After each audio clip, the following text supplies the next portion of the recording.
We are live. My name is David, and this is a response to some of the feedback that I received from the last MITE 6025 course on research methods and inquiry, particularly Module 7 on case study and other designs. I will try to answer some of these concerns from the last lesson through this example, a case itself, a good case of case study design.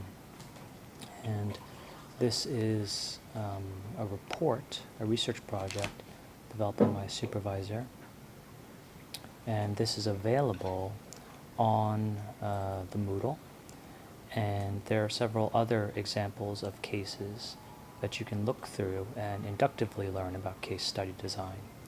And so this is a very inductive approach to answering your questions. Please read the executive summary, as I will focus in this video on the research design and methodology. Chapter 2. So why is this a good case study design? First, the terms are very clear, and defining terms is a part of developing boundaries for your case. You must bound everything, bound all the possible meanings. So in the overall approach, we see scaling up is actually defined, what it is and what it is not. And scaling up has some components, which are also defined.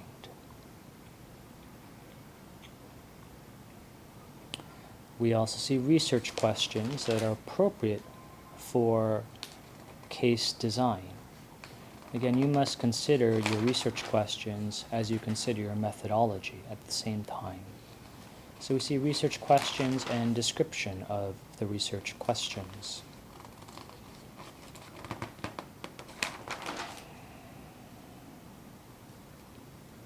So we do see different research methods. These include interviews, and we see the use of semi-structured interviews, and we'll talk about interviews today in Module 8. And we also see data collection from a wide range of materials and expert consultation as part of the methodology.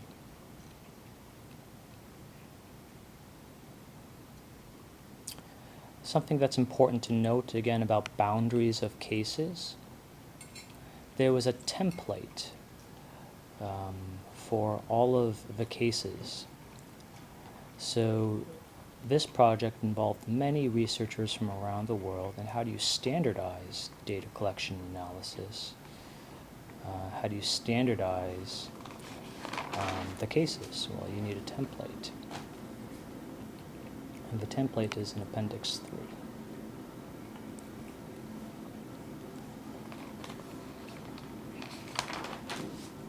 Okay, hello. Let's see if we can find Appendix 3 right now. Nope, it's not it. Annex 2. Okay, Annex 3. So all of the researchers from around the world, when they were writing up their cases, had to write in this particular way. And the template has more descriptors of what all of these are. So this is just the table of contents, in essence, for each case. But in fact, what my supervisor Nancy Law had done is she had written descriptors for these as well, what they are and what they aren't.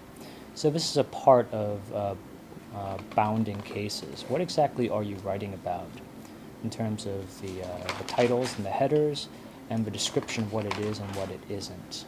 These are very, very important. Okay, let's go back to chapter. Okay.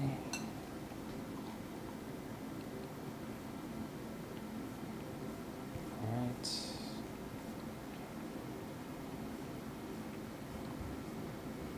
Okay. And finally, we're going to the selection criteria. So there are many opportunities to develop cases, and it's important to select why you're selecting these cases. And this is the difference too between selecting multiple cases and one case. Why are you selecting this particular case and this number of cases? And there are certain objectives of this research project, including bringing stories or cases of innovation from several Asian nations and countries,